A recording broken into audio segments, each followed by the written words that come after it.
মণ্ডলী, অভিভাবকবৃন্দ, শিক্ষার্থী যারা এই ভিডিওটি দেখছেন তাদেরকে স্বাগত জানাচ্ছি। আমরা ইতোমধ্যে জেনেছি যে আমাদের যে 2021-22 যেই নিউ কারিকুলাম ছিল সেটি থেকে সরকার ধাপে ধাপে 2012 সালের যে শিক্ষাক্রম, যে 2012 সালের কারিকুলাম সেটি ফিরে যাবে। তো আজকে আপনাদেরকে দেখানোর চেষ্টা করছি 2012 সালের যে শিক্ষাক্রম বা কারিকুলাম এটি আদৌ কী, বা এটি বিষয়গুলো কেমন, এটি কোন ক্লাসে কোন কোন বিষয় থাকতে পারে এবং কোন কোন বিষয় কত মার্কসের হবে, এবং সেখানে এমসিকিউ, সৃজনশীল, এ টু জেড আপনাদেরকে দেখানোর চেষ্টা করছি বিস্তারিত। তো দেখুন, এখানে আমি একদম টু দ্য পয়েন্ট আপনাদেরকে দেখানোর চেষ্টা করছি। এটি আসলে যেহেতু শিক্ষাক্রমের বিষয়, এটা বিশাল একটা অংশ আলোচনা। তো আমি আপনাদেরকে মূলত দেখাবো কোন ক্লাসে কোন কোন বিষয় থাকবে, আদৌ যে বর্তমান বিষয়গুলো সেগুলা কতটুকু এটার সাথে সম্পর্কিত সেটা। যেহেতু বর্তমান কারিকুলামে হচ্ছে প্রশ্নভিত্তিক নেই, আগের কারিকুলাম কিন্তু হচ্ছে প্রশ্নভিত্তিক পরীক্ষা হবে, এবং মান বন্টনটাও ইম্পর্টেন্ট বিষয়, সাবজেক্টটাও একটা ইম্পর্টেন্ট আছে। আমি এই জন্য শুধু ক্লাসের কোন ক্লাসে কোন বিষয় থাকবে মান বন্টনটাই আমি আপনাদেরকে দেখানোর চেষ্টা করব। তো দেখুন, এখানে লেখা আছে বিষয় কাঠামোটা হচ্ছে ষষ্ঠ থেকে অষ্টম শ্রেণীর বিষয়গুলা, কাঠামো, নম্বর এবং সময় বন্টন। যাই হোক, তার মানে আবশ্যিক বলছে সকল ধারার আবশ্যিক বিষয় থাকবে। এটা সাধারণ শিক্ষা এবং মাদ্রাসার ক্ষেত্রে সেম। বাংলা, ইংরেজি, গণিত, বাংলাদেশ বিশ্ব পরিচয়, বিজ্ঞান, তথ্য ও প্রযুক্তি, এটা সবার জন্য থাকবে। এটা হচ্ছে অষ্টম শ্রেণীতে। এটা হবে মোট মার্ক হবে, বাংলা হবে হচ্ছে 150। তার মানে আমরা যারা আগের শিক্ষকরা মোটামুটি জানি, আমরা অভিভাবকরা জানি, আমাদের শিক্ষার্থীরা তেমন একটা জানেন না, তাদের জন্য এটা হচ্ছে ভালো করে জানার বিষয় আর কি। এটা হচ্ছে 150 মার্ক। এখানে আমরা প্রথম পত্রকে ধরতাম 100 মার্ক, আর 50 মার্ক ধরতাম দ্বিতীয় পত্র। একইভাবে ইংরেজি হচ্ছে 150 মার্ক, 100 মার্ক ধরতাম হচ্ছে প্রথম পত্রে, দ্বিতীয় পত্রে ধরতাম 50। গণিত 100, বাংলাদেশ বিশ্ব পরিচয় 100, বিজ্ঞান 100, তথ্য প্রযুক্তি 50। এটা হচ্ছে সবার জন্য। তারপর হচ্ছে ধর্মীয় বিষয়, এটাই ধর্ম নৈতিক শিক্ষা, যে যার ধর্ম, যে ইসলাম হতে পারে, খ্রিস্টান ধর্ম, বৌদ্ধ ধর্ম হতে পারে, সনাতন ধর্ম হতে পারে, বা হিন্দু ধর্ম হতে পারে। তারপর হচ্ছে শারীরিক শিক্ষা থাকবে 50। তারপরে কর্মজীবনমুখী 50, চারুকারু হচ্ছে 50। এটা হচ্ছে 6 to 8-এর যে বিষয়টা। 11 নম্বরটা হচ্ছে ঐচ্ছিক, এটা নিয়োগ গোষ্ঠীর জন্য। এটা মোটামুটিভাবে আমাদের তেমন ব্যবহৃত হয় না, তবে একটা বিষয় ব্যবহৃত হয়, সেটা হচ্ছে গৃহস্থ বিজ্ঞান।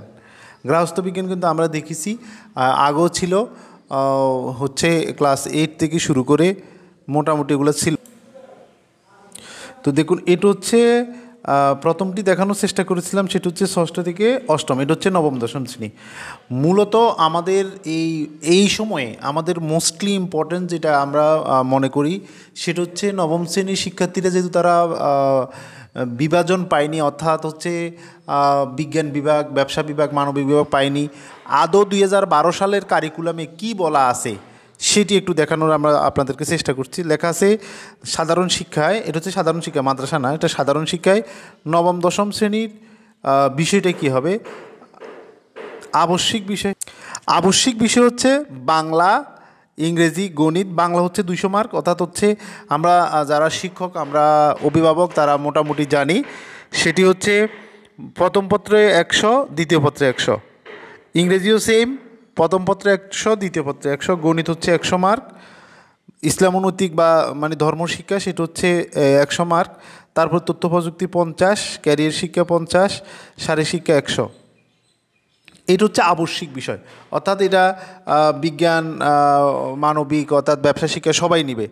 তারপর হচ্ছে বিজ্ঞান শাখার জন্য আলাদা যেটি, সেটা হচ্ছে পদার্থবিজ্ঞান, রসায়ন বিজ্ঞান, জীববিজ্ঞান, আর হচ্ছে বাংলাদেশও বিশ্ব পরিচয়, এগুলো 100 মার্ক করে। তারপরে বিজ্ঞান শাখার ঐচ্ছিক একটা বিষয় থাকে, সেটা হচ্ছে কেউ যদি আগে জীববিজ্ঞান না নেয়, উচ্চতর গণিত নেয়, তাহলে এখানে উচ্চতর গণিতের পরিবর্তে জীববিজ্ঞান নেবে।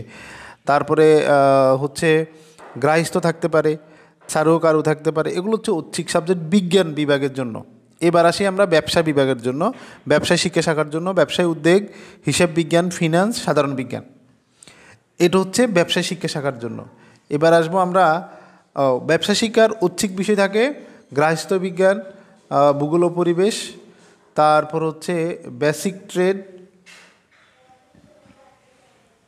বাংলাদেশের বিশ্ব পরিচয় থাকতে পারে, যে কোনো একটি নিবে। তারপর হচ্ছে মানবিক বিভাগ, মানবিক বিভাগের মানবিক শাখার জন্য ঐচ্ছিক না, অর্থাৎ মানবিক শাখার জন্য যে সকল বিষয়গুলো আবশ্যিক সেটা হচ্ছে বাংলাদেশের ইতিহাস ও বিশ্ব সভ্যতা, ভূগোল ও পরিবেশ, তারপর হচ্ছে অর্থনীতি অথবা পৌরনীতি, তারপর হচ্ছে সাধারণ বিজ্ঞান। এটা 100 মার্ক করে প্রত্যেকটি। এদের জন্য ঐচ্ছিক বিষয় হচ্ছে অর্থনীতি, পৌরনীতি, কারু, গৃহস্থ, সংস্কৃতি, পালি ইত্যাদি, এগুলা জাস্ট। অর্থাৎ আমরা 2012 সালের যে শিক্ষাক্রম সেটি বুঝতে পারলাম হচ্ছে এই 7 বিষয় হচ্ছে সবার জন্য, অর্থাৎ বিজ্ঞান, ব্যবসা, মানবিক সবার জন্য 7 বিষয়, আর ঐচ্ছিক বিষয় থাকবে এরকম 4টি। বিজ্ঞান শাখার জন্য পদার্থ, রসায়ন, জীব আর বাংলাদেশের বিশ্ব পরিচয়।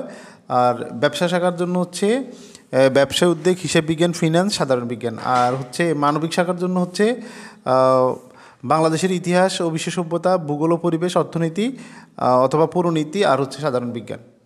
এটি হচ্ছে মোটামুটি 2012 সালের যে শিক্ষাক্রম, সেই শিক্ষাক্রম আলোকে নবম দশম শ্রেণীর বইয়ের পাঠ্যক্রম এবং মার্কের বিষয়টা। বিশেষ 10টি মানবিক ব্যবসা শাখা যে কোনো একটি নির্বাচন করে নির্বাচিত শাখায় আবশ্যিক বিষয়সমূহ নিতে হবে সপ্তাহে। যাই হোক, এটি হচ্ছে মোটামুটি 2012 সালের যে শিক্ষাক্রম, যে বিষয়, আমি শুধু এই বিষয়গুলো এবং মার্কসগুলো আলোচনা করার চেষ্টা করছি। আপনারা ধৈর্য সহকারে শোনার জন্য আপনাদেরকে অনেক অনেক ধন্যবাদ। পরবর্তী ভিডিওতে মোটামুটি রাখবো যে 2024 সালে বার্ষিক পরীক্ষায় যে প্রশ্ন আসতে পারে তার নমুনা। তো আশা করছি সেগুলো আপনাদের শিক্ষার্থী যারা আপনারা দেখবেন, অভিভাবক আপনাদের সন্তানের জন্য দেখবেন, শিক্ষক যারা ক্লাস পরিচালনা করছেন তাদের জন্য সুবিধা হবে। এই জন্য আপনারা দেখবেন। হচ্ছে আমার চ্যানেলটিকে সাবস্ক্রাইব করে চ্যানেলটির পাশে থাকবেন। সবাইকে ধন্যবাদ।